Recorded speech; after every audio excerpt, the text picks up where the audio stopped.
Good morning, afternoon, or evening, and welcome, sales and marketing fans, aficionados, and admirers, and whatever else you want to say, to Making Sales Social Live, brought to you by Social Sales Link. I'm Bob Woods, the LinkedIn Sherpa, and I'm joined, as always, by fellow LinkedIn and social selling professional, aka the LinkedIn Whisperer, Bryn Tillman. How you doing, Bryn? I'm great, Bob. How are you? I am doing well. Thank you very much. Appreciate it. Welcome to Making Sales Social Live, as we share LinkedIn and social selling training, strategies, and tips that will have an immediate impact on your business. Join Bryn Tillman and me, Bob Woods, every week.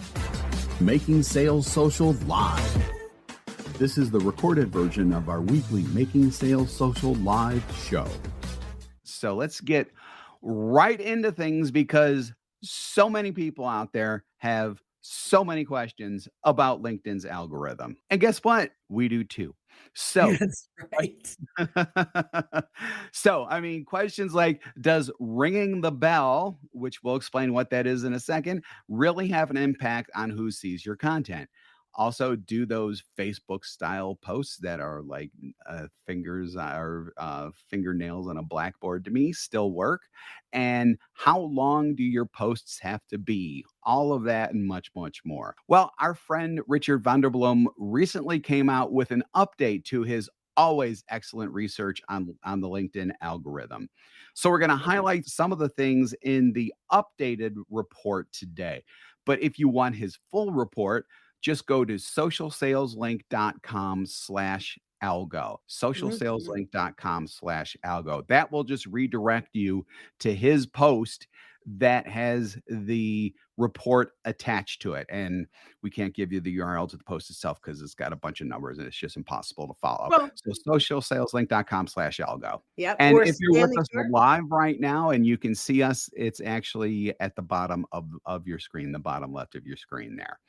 So let's just get right into the details of the report. So the first thing that I want to highlight is notifications. And when I say this, it's like the number of notifications that you are actually receiving are down, according to Richard. So we don't have a lot of details on this, but generally speaking, LinkedIn is sending fewer notification alerts to avoid overwhelming you. And I don't know if you're like me and Bryn, but we get a lot of notifications. And I've noticed a drop. Have you, Bryn? I have in notifications, but the other thing outside of this report is they broke out new jobs, birthday, like Yeah. celebrations, it to be under the networking tab. I think people were really being overwhelmed by the number of notifications that were coming in. I, however, think they handled it wrong. So we'll get into the ring the Yeah. bell. That's something you mentioned. But essentially, I believe that if you want us to leverage LinkedIn appropriate for us, we should be able to decide who and what we want to see content from. And one of the reasons I fell in love with Ring the Bell, let's start there, is because I would be able to control the content I'm seeing. But talk to us a little bit about what Richard discovered about. Yes, so that actually gets back a little bit to a point. Let me just touch on really, really, really, really, really briefly. So LinkedIn says it's only going to focus on the best notifications. Unfortunately, we don't know what criteria LinkedIn is even using to determine what is the best. So that rolls into what Bryn was saying and what I was going to say next about the whole ring the bell concept, which, if you don't know what this is, you can go to someone's profile and then and in the upper box section that has all the details and their info and everything else, there's a little bell symbol on the upper right, just below their banner, that you can click on and ring their bell. What was promised when this all started was that when you rang someone's bell, their content would then start appearing in your notifications when they published, and you would get notified. However, Richard has found so that only 60% of posts that should be alerted to what LinkedIn promised us originally, only 60% are now actually getting notifications, which I'm not saying that they're breaking their lie, but they're definitely there's some shenanigans going on with this that I don't necessarily like. Now, there is one thing, and I don't know if you've seen this, Brendan. I don't know if this is a slow rollout or if everyone has access to this at once. So on desktop, when you ring the bell, it's an all or nothing thing. When you ring the bell on mobile, you get the opportunity to select, and I've got to bring up. All or Yeah, yeah, yeah. I've got the screen grab here. I just need to bring it up on my phone. Yeah, so either all posts. Why is this not working? All posts or top posts. So, right. again, if you want How all are they posts, determining that? yeah, exactly. How are they Right. determining what a top post is? I mean, you're trying to take control of the content that you're seeing, and LinkedIn isn't really letting you do that. And Mm, unfortunately, I wish we had a solution. Richard does suggest something that I'm not bookmark. real crazy about. Well, it's what we It's used to better teach than nothing, though. Yeah. Yeah, it's what we used to teach. So, before in other bells. words, yeah. Yeah, so why don't you describe that really quick, Brent, about how people can do this? Yeah, so this was before we rang the bell, we used to teach create a folder in your bookmarks under people that you want to engage with.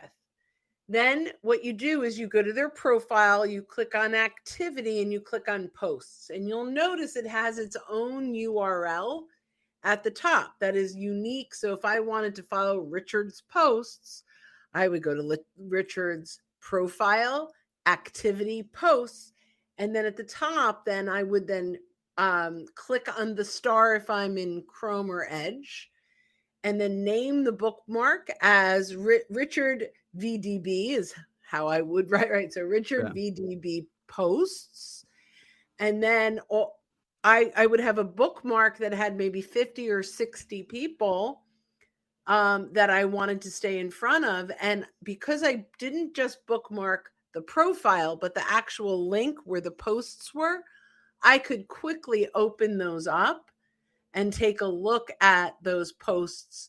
Now, here's one of the negatives. If you do that in bookmarks and you open up more than 10 at a time, LinkedIn thinks it's automated suspicious activity. So you have to be careful that you're not bookmarking a ton and then going to bookmarks and saying open all, right? Because Right. get yourself into a little bit of trouble. That's one of the reasons I loved the opportunity to ring a bell. Yeah, and I mean, yeah, so and then the other disadvantage is obviously the way it was supposed to work when you rang the bell and someone published new content, it would appear automatically.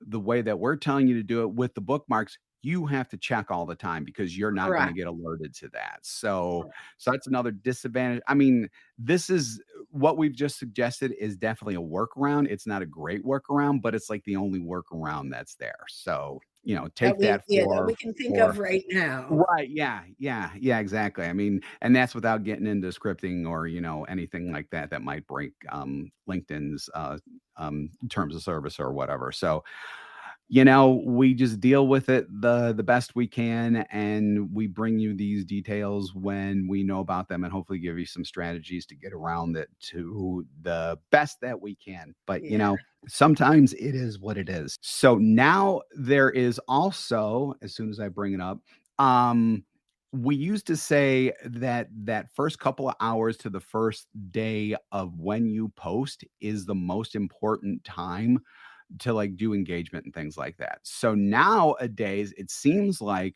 that there's less of an emphasis on that immediate distribution. It's still there, don't get us wrong, but now there's a bit more of a long tail effect there, if you don't mind me using an OG internet term there. So in the past, posts would be like 70% of views would come in the first day, 20% in the second day, and 5% in the third day.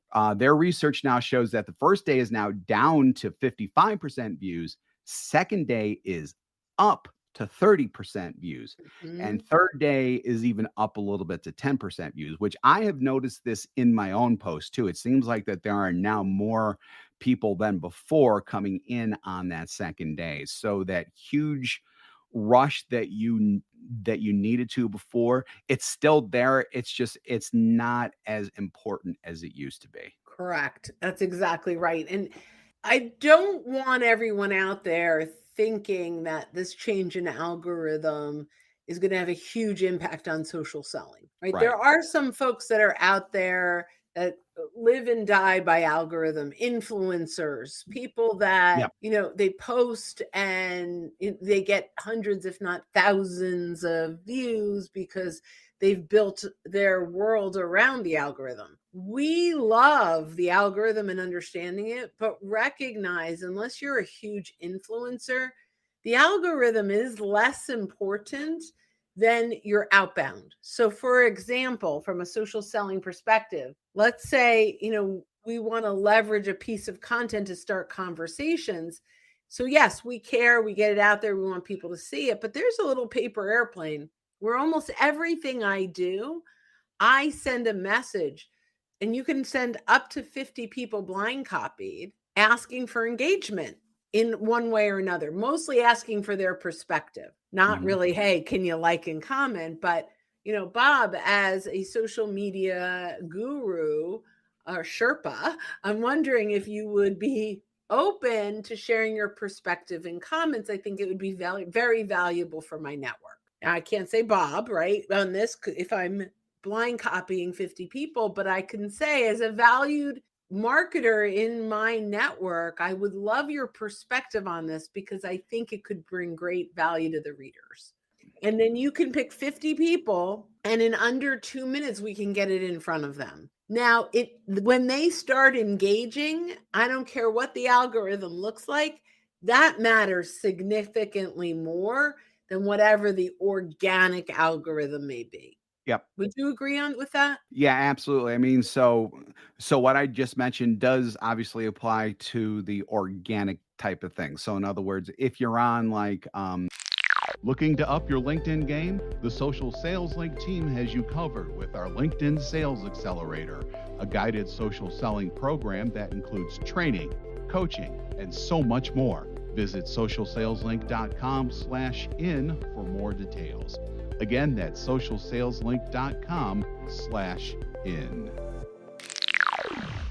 Twitter or TikTok, think of what I just said is more along the lines of being in the for you section. And Mm. but what Bryn just mentioned, obviously, as social sellers, is definitely what we want to do. We need to be proactive with our content. So absolutely 100%. I just wanted to share that.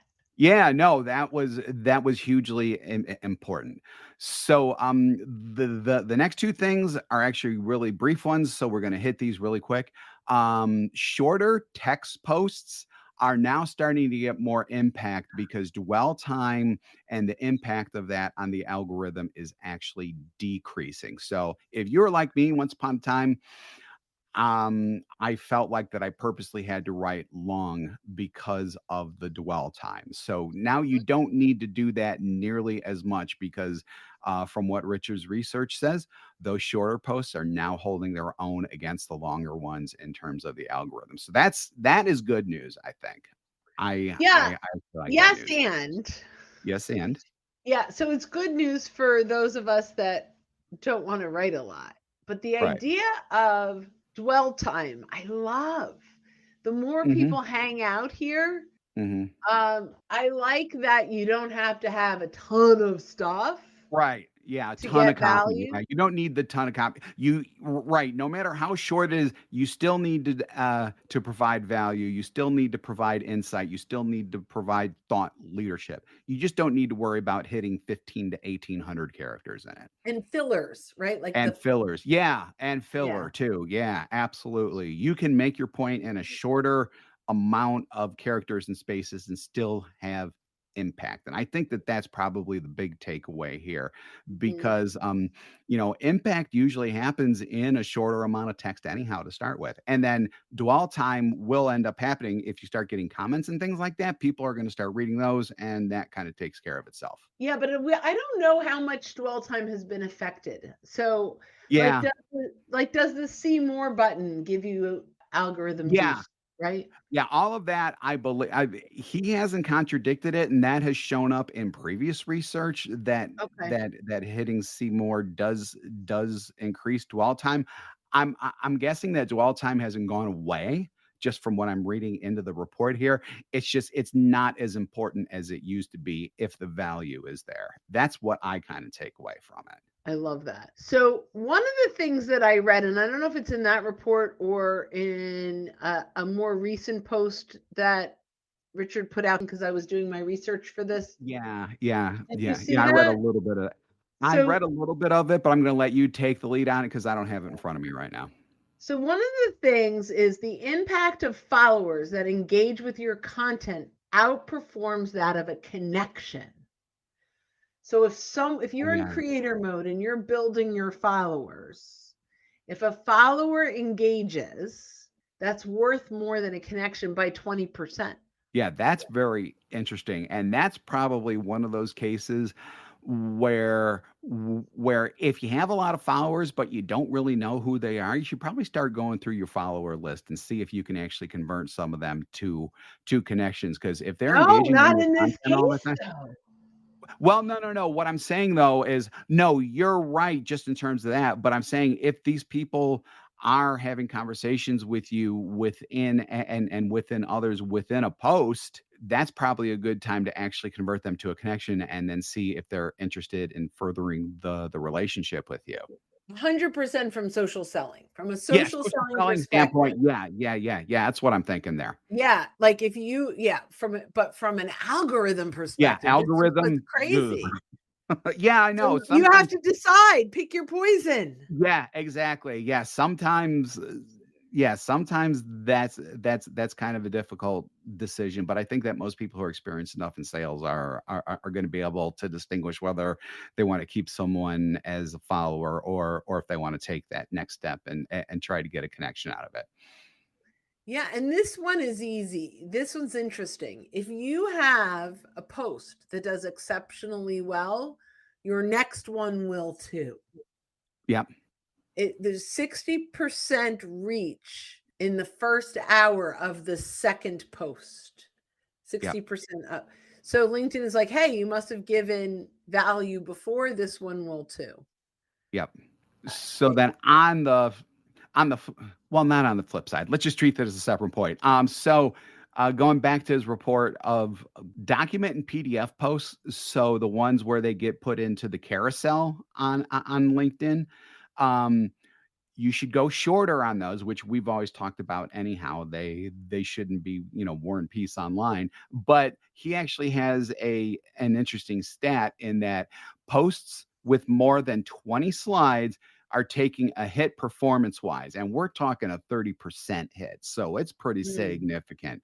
So brevity and conciseness, while obviously still promoting value, doing something that's valuable, promoting thought leadership, all that stuff. If you could do that within, we try to get in within what, like anywhere from 8 to 12 pages, Brent, or something like that. I mean, really Yeah. concise yet good stuff. Yeah. I don't know. Yeah. I mean, we did a 21 tenants, but then we did 3 on a page. Right. So yeah, yeah, because we do want to get that push. The other thing which is interesting is I and you statements. So Corporate Visions did a study about you messaging maybe 5-6 years ago, could be something around This that. I can't remember. this It's is a little ringing a bell. while Yeah. ago. And how you messaging really, really resonates Yeah. with the reader. The interesting thing is Richard says use I and you. And I think I is a tough one, especially because if you start with I, Yeah. it's about you instead of You. about your reader. But I think if you're starting with you messaging and you can see, I've observed, I almost feel like we've observed, unless Yeah. might be softer. When I see I think that it's all about them. Yeah. I agree But there. the you messaging makes a lot of sense instead of, instead of if people do this, if you do this. Mhm. I tend to not use the you messaging, but it really is very effective. Yeah. Yeah, I'd agree with that. And speaking of I, me, that kind of gets into our next point, which is selfie or Facebook style content. So the stuff that used to be really good during the pandemic, where you're just talking about yourself and not really adding anything to it, that's actually down. And it's funny because I just did a family reunion this weekend. And at my family reunion, a couple of people who know what I do, they talk to me about this type of content and they're like, man, I hate seeing that stuff on Facebook. And I let them know what we're going to tell you now. So I've always said that this kind of thing is okay, but only if you bring, value, expertise, and thought leadership in that content as well. So if you're going to take a selfie in front of something, make sure that there's value in the text part of the actual post. Don't make it just about being you in the post, that Facebook, Instagram type of thing. And if you could incorporate even more into the photo of yourself that relates to it, all that stuff is actually good. And that's borne out in the algorithm too, in that the algorithm does recognize when there is that good quality thought leadership building content in the post, and it will promote that type of selfie, quote unquote, air quote post. But if you're just doing selfies in a Facebook IG style, the algorithm definitely is not liking that. So what about ussies? So I just want to put Ussies, out. yes. So Ussies would Adam, be great too. I have I have lots of ussies with Adam because now LinkedIn, I've been there twice in the last month, and Adam has been there. But and so I haven't posted a lot. I think a few maybe. I've engaged on a Yeah. lot. But the idea is when it might be lessons learned at the headquarters or something. To your Right. point, Yeah, exactly. Yep. right? Like here's Yep. three things I 100%. learned about LinkedIn that I didn't know before, right? And then so I Yeah. love that you're really adding value. Right, yeah. Yeah, so it's Yeah. definitely not about the photos anymore, it's more about the content that goes along with the photos, I think is probably the simplest way to put that. Rodney says there are ways to use I to focus on the audience. So if you have an example, Rodney, I would love to see that. Yeah, We would yeah, love to see it. yeah, that'd be great, I'd love to see that. So, Yeah. one other section that is in the report that we're not going to get into here just because I read it and it's like I don't know how to do this with saying it rather than just reading it. So you're just going to have to read it. Getting into connections and followers and how that gets handled by the algorithm. So you can get details on that and about everything that we discussed by going to socialsaleslink.com/algo, ALGO. That will refer you to Richard's original post that has the entire report that we are referring to directly within that. So we've still got some things coming in about selfies. What does Adam have to say there, Brent? That's good. So any selfies, in my humble opinion, should be associated with how you can help educate or entertain the customer according to your niche and addressing their challenges. So I love this. I would make one tweak. Instead of saying should be associated with how you can help, should actually be helping. Have Right, value right in that right, post. Actually educate, actually entertain, right. actually share insights versus, and I think Adam, we're probably on the same page on this, but versus saying we help people do this, actually help them bring value. But I think Yeah, I just show think them we're how on to the do it. Stop talking about how you help people and just help people. And that's a phrase that I say all the time. I wasn't saying that directly to Adam, but I mean, everyone should be doing this. Stop talking about how you help people and just help people. cool. Cool. So great. So I think we're going to go ahead and wrap it up here. Thank you for joining us on Making Sales Social Live. If you're with us live on LinkedIn, YouTube, Facebook, or Twitter right now, we do this every week. So keep an eye out for our live sessions. Now, if you're listening to us recorded on our podcast, be sure to subscribe or follow us. And if you'd like more info on our podcast, go to socialsaleslink.com/podcast. Again, that's socialsaleslink.com/podcast. We do 2 shows weekly. We do this one and our Making Sales Social interview series, where we talk with leaders and experts in sales, marketing, business, and many, many more areas that we love and we're pretty sure that y'all love too. So when you are out and about this week, be sure to make your sales Social. Don't miss an episode. Visit socialsaleslink.com/podcast. Leave a review down below. Tell us what you think, what you learned, and what you want to hear from us next.